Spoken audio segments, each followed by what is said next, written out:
গত শুক্রবার ৭.৭ মাত্রার শক্তিশালী ভূমিকম্পে মিয়ানমারের ব্যাপক প্রাণহানি ও অবকাঠামো ক্ষতিগ্রস্ত হওয়ায় তীব্র মানবিক সংকটে পড়েছে দেশটি। মিয়ানমারের ত্রাণ সহায়তার প্রয়োজন প্রতি ঘন্টায় বাড়ছে বলে জানিয়েছেন রেড ক্রস কর্মকর্তারা। অবশ্য ত্রাণ সহায়তা নিয়ে এরই মধ্যে এগিয়ে আসতে শুরু করেছে বিভিন্ন দেশ। সৃষ্টি ঘটকের আরও একটি প্রতিবেদন। ৬৫ ঘন্টারও বেশি সময় আটকা থাকার পর সোমবার মিয়ানমারের মান্দালয় শহরের একটি ভবনের ধ্বংসস্তূপের নিচ থেকে অন্তঃসত্ত্বা এক নারীকে জীবিত উদ্ধার করে চীনের উদ্ধারকারীরা। এতে নতুন করে আশার আলো জাগে নিখোঁজদের স্বজনের মাঝে। অনেকেই দুর্যোগের পর থেকেই অপেক্ষা করছেন হারানো স্বজনদের ফিরে পাওয়ার আশায়।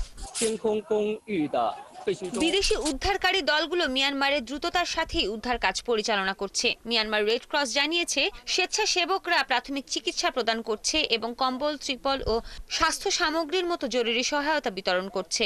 এক বিবৃতিতে সংস্থাটি জানিয়েছে, ধ্বংসযজ্ঞ ব্যাপক এবং মানবিক সহায়তার চাহিদা প্রতি ঘন্টায় বাড়ছে। ভূমিকম্প আঘাত হানার অনেকটা সময় পেরিয়ে গেছে। এতে ধ্বংসস্তূপের নিচে চাপা পড়াদের জীবিত উদ্ধার হওয়ার সম্ভাবনা কমে আসছে। এরই মধ্যে আন্তর্জাতিক রেড ক্রস ও রেড ক্রিসেন্ট ফেডারেশন এশিয়া প্রশান্ত মহাসাগরীয় অঞ্চলের পরিচালক আলেকজান্ডার ম্যাথিউ বলেছেন, এটি কেবল একটি দুর্যোগ নয়, একটি জটিল মানবিক সংকট। এ অবস্থায় তিনি মিয়ানমারে জরুরি সহায়তা পাঠানোর জন্য বিশ্ব নেতাদের আহ্বান জানিয়েছেন। এদিকে জুম্মার নামাজের সময় মিয়ানমারে ভূমিকম্পটি আঘাত হানায় সে সময় মসজিদে নামাজ আদায় করছিলেন বহু মুসল্লি।